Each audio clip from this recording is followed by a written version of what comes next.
Hey guys, it's me again, Vipin. Before I get to poverty, I want you guys to check this book out. It's called The Captainship. It's one of those books that made me understand this particular concept on poverty slightly different. Okay, I'll just read out a poem here.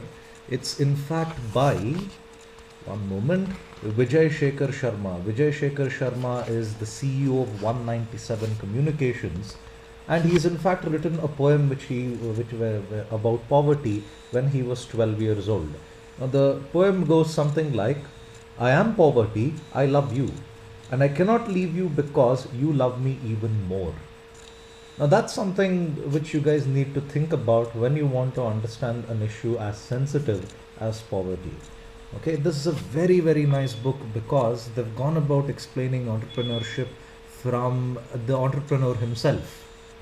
It's a narrative read, and Vijay here has gone about explaining how bad he was in how bad his lifestyle was being in poverty and the different things he had to do to come out of it. Okay, I'll read the poem again. Just try to see if you can make sense of it. I am poverty, I love you, and I cannot leave you because you love me even more. Okay, now before I come back to this topic, let me go about telling you how poverty is defined in India. That's the second point that is there. You are considered to be below poverty, in fact, if your intake of food is below 2400 calories in rural India, and in fact, if it is below 2100 calories in urban India. With that definition alone, I can tell you so many flaws in fact which is there in the system. And I can't really blame the system because when you make definitions on sensitive matters like this, it's going to lead to a lot of backlash from a lot of people. If you consider the definition of poverty, they have not considered whether you have a home to live in, whether in fact you have education, whether in fact whether in fact you have been employed. None of that in fact has been considered. If I were to go by this definition alone, if a person is dieting, okay, or dieting is a fancy way to say that you are starving yourself, you are in fact considered to be below poverty by doing so. When the different people, politicians go about doing hunger strikes, in fact, by the definition of poverty, a politician has in fact come down below the poverty line. The poverty factor here is always defined only by their food intake. As you can see, there is no nutrition also being considered here.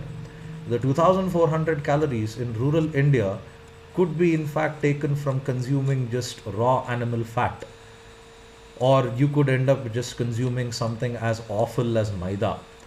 Um, Awful as maida, since a lot of college students are in fact their favorite food is Maggie. If you're living off Maggie throughout the day, and if it meets the 2100 or 2400 calorie requirements, you are considered to be above poverty line. Okay, even the nutrition factor here is not considered. Now there is a big flaw in the definition. The reason there is a flaw in that definition is because you can't really measure the factors that I mentioned previously. You can't measure shelter. I can't go about the definition saying that if me as a human, I can't go about giving a definition saying I'm supposed to get a shelter of say 6 by 5. I really can't go about mentioning something like that. I can't go about mentioning nutrition requirements because every person's diet is different. I can't say that I'm supposed to get about 100 grams of protein, about 400 grams of carbohydrates, and about say 10 grams of fat. I can't define things like that because they're a little too vague. So instead, they've gone about giving a very uh, how do I put this, an awkward definition according to me on the poverty being defined based on your food intake and nothing else apart from that. Okay, I made this joke in class previously, but nonetheless, according to the poverty definition, imagine yourself as a guy who is without any clothes and hunting deer in Bandipur. Okay, by the definition of poverty, if you are hunting a deer and assuming you're naked without any shelter at all, You are in fact above the poverty line. A deer would give you at least around 10,000 calories. So according to Government of India, you are above poverty line, even though you are in fact quite naked and you don't have a home. Okay. Now, in 2010, the World Bank reported that 32.7% of India, in fact, is below the international poverty line of just $1.25 a day. Each time I read that statistic, I actually feel good about the salary that I get, because I am one of the very, very few people in the country who is well above this particular figure. There is a large part of India, in fact, that barely earns $2 a day. And that's to tell you how bad we are in terms of our income groups, in terms of the income that we earn to survive in this country. Okay, now moving on. What does poverty lead to? Poverty is usually linked to unemployment. Okay, these things go hand in hand. Okay, unemployment is a condition of the labor market wherein the supply of labor power is greater than the available number of openings. Okay, unemployment in India is still a questionable factor according to me. My opinion is there are jobs that people don't really like to go about working in those jobs. If you are in fact brought up in India, you would agree with me when I tell you this. You would like to do a job which is in fact related to your graduation or post graduation. In fact, if you've done a job, say if you've done your qualification in say MBA marketing, you would in fact be seeking a job in MBA marketing, which is related to say selling of goods, branding, advertising, all that. However, if a HR job was available, you wouldn't go about applying for it. And that's in fact one of the reasons why a lot of Indians continue to remain unemployed. They in fact look for that particular job which is meeting their qualification requirements. Then, what are the types of unemployment? There are a lot more types of employment in the country, but I'll just go through a couple of them in brief. I'm sure you would know this from the notes that I have given on my website, vipinmks.com. I'll just discuss a couple of them here. Disguised unemployment here is that, take for example I always like to mention the forums in the college where I currently work.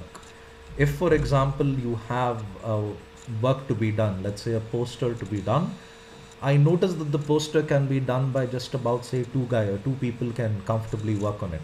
On the other hand, I see about 10 people doing it. They'll have a person who is in fact looking at the painting part, the other guy is doing the sketching part, the other guy is doing this bringing in glue and doing the collage work, all that. Now there is a job wherein you just need 2 people to do it, but in fact you nearly have 10 people who are doing it. That happens to be a case of disguised unemployment. A very good example of disguised unemployment would be another situation in the Indian Railways. Indian Railways is one of the largest employers in the country, and government companies are known in fact wherein they hire more people than they require because they want to maintain good rapport with the public.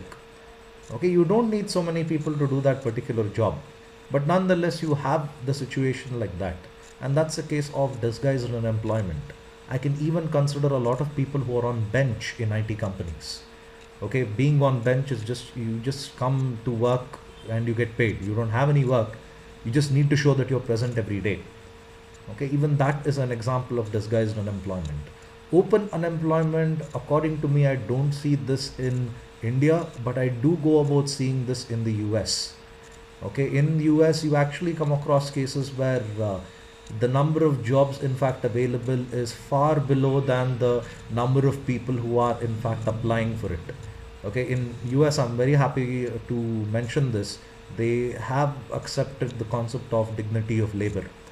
I've known many people in fact who are willing to work there as waiters, even in fact take up janitorial work just so that they can earn their daily bread. I don't see that going on in India. We still like to pretend that we are above everyone else. Okay, open unemployment, like I said, is wherein the number of jobs available is in fact significantly lower than the number of people who are in fact applying for it. Okay, then measuring unemployment. There are 3 different ways in which you go about measuring unemployment, and the method that you go about using will arrive at different answers, because the way in which you calculate unemployment in each method is different. Excuse me. Usual status here considers the year before the present year when it comes to doing the survey. Now, if I were to do a survey considering the year 2013 and I go about asking a population saying, how many days in this year did you actually work? Okay, how many days in this year did you actually work? In that case, a year is considered when it comes to usual status. The second way in which you go about measuring is the current weekly status. In current weekly status, I would consider a particular week for the survey, and in that week I consider an hour's worth of work which a person must have done. Okay, if he wasn't able to get a single hour of work in that particular week which I'm doing my study, in that situation I would consider the person to be unemployed. The third one is the daily status. Okay, I choose a particular day in the year, and on that particular day if the person happens to be unemployed, then that goes about adding to my study. Okay, as you can see, there are three different ways, and three different ways go about giving three different answers. Okay, and that's again a problem with statistics. If I were to consider a similar study, let's say I'm doing a research on, for example, how many people are interested in the latest iPhone. Okay, if I were to consider a sample of guys, I would notice that a lot of guys in fact will give me a lot of very good positive feedback about the iPhone, because it's known that a lot of guys in fact are tech freaks. They love gadgets. But if I were to do the same study in terms of considering women in my sample, I would be arriving at a completely different answer. I would probably get an answer wherein very few people go about giving me a positive feedback about the latest iPhone. And it's all a matter of how I go about doing my study.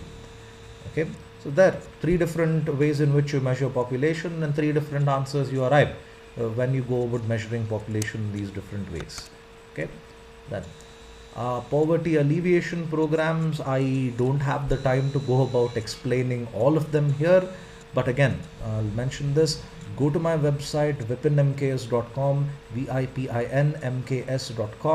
You will find the notes there, and in that I've explained this in detail. Okay, these questions could in fact come for 5 marks. Then, what is the importance of human health? Okay, now human health is important because unless you're healthy, you actually are not able to contribute much to the economy, or you're not able to contribute much to your own family, right? Firstly, what are the broad objectives that encompass the health system in the country? The first one here would be improve the health status of the population by lowering mortality rates and morbidity rates. Okay, mortality rates here refer to the number of people who happen to be dying, okay, or the age group at which they happen to be dying. Okay, currently in India, the mortality rate happens to be around 60, but I recently read a report wherein they said that the mortality rate has in fact gone up to 65. So people tend to be living about 5 years more. The reason they tend to be living 5 years more is because you have a better healthcare system being put into place. I mean, if you read the reports prior to India's independence, you have very, very scary mortality rates. It shows that the longest you could live in India was about 37, 32. It's pretty scary. Middle age and you have kicked the bucket. That's how bad it was. Morbidity rate here refers to diseases. We have vaccines, we have a lot of work going on in the pharmaceutical sector, and a lot of diseases which were previously quite untreatable. There are quite a few very good high quality drugs that are doing an excellent job in treating these ailments. Then protect the population against financial risks of health problems. Insurance. You would be surprised how many people don't know about how insurance works.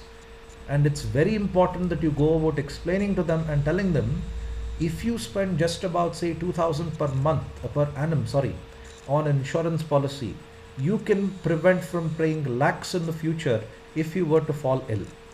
Okay, then respond to citizens' demands and needs. If you remember the Yadurappa government in Karnataka, they introduced those ambulances. which are equipped with medical facility. So you need not wait for the patient to be arrived all the way till the hospital before the treatment can be provided. You have a well-equipped hospital within the ambulance itself that's able to meet the requirements of that emergency. Now, apart from health systems, the importance of education, one of my favorite aspects, in fact, an essential human virtue. Yes, it is important that people get an education. Whether or not that education is useful to you, that's a matter which is in fact quite questionable. But it's important that you go about going through the education system. Okay, that's one of the reasons why in the Indian families you have people who tell you graduation is not enough, do a post graduation, keep yourself updated, make sure that you have more degrees added to your qualification. Okay, it's an essential part of human lifestyle, and it's a necessity to society, because the more educated you are, more respect you are able to get in society. Okay, if you look at chartered accountants, doctors, they are highly respected in society because they are having a high degree of education, and that's something which society always respects compared to a person who might just be SSLC pass. Okay, important for the integration of separate entities. That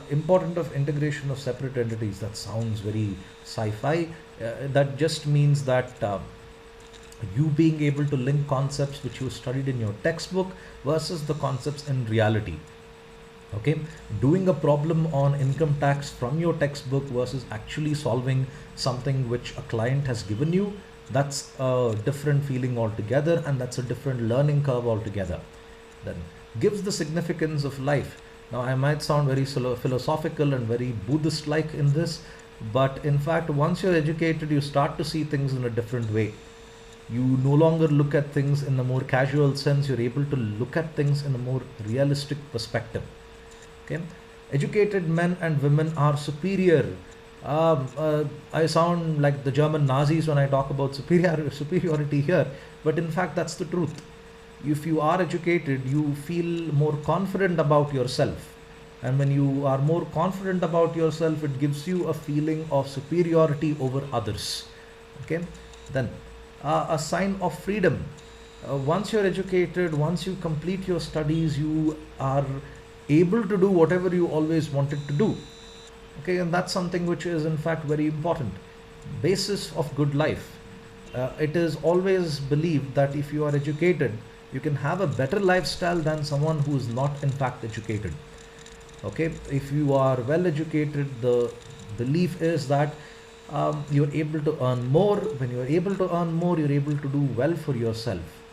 Okay, so that's in fact the importance of education.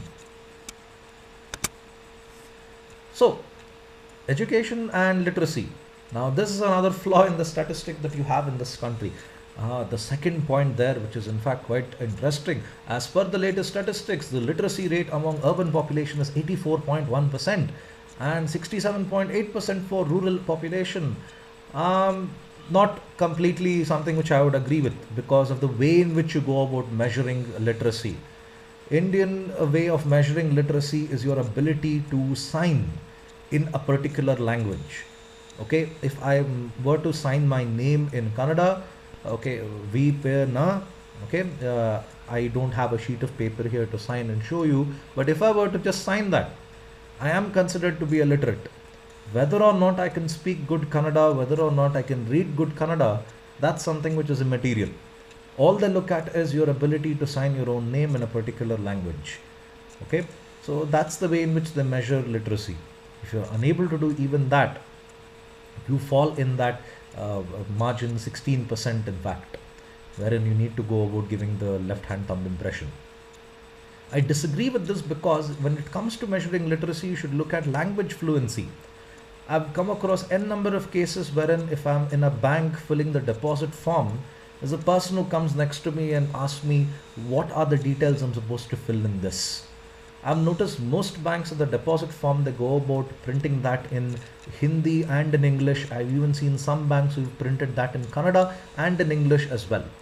Now, languages, if you don't know, and if you're not able to fill something as basic as a deposit form, that really shows how far behind we are compared to the rest of the world. And measuring something purely based on a signature is in fact pretty bad. It's like telling that you are a math wizard just because you know what 2 plus 2 is, or you know what a number is and what a alphabet is, and that makes you a math guru. It doesn't. Okay. CBR and CDR, crude birth rate and crude death rate. We have 20.97 births per thousand population in CBR and 7.48 deaths per thousand populations in the CDR in this country. Just remember these concepts because they might come for about 2 marks. And I know it's a little weird to imagine 20.97 children being born. Human beings are always measured in whole numbers and thankfully not in fractions. Okay, but nonetheless, this is just a statistic, so go with it. And of course, it's not really possible for 7.48 people to die. Okay, so with this, I conclude your second unit in economics. I hope I was clear with the concepts. If you want more details on the concepts, go to my website and you will be able to find notes on it. And in case you have not subscribed to my videos, please do. And once again, thank you. Have a nice day.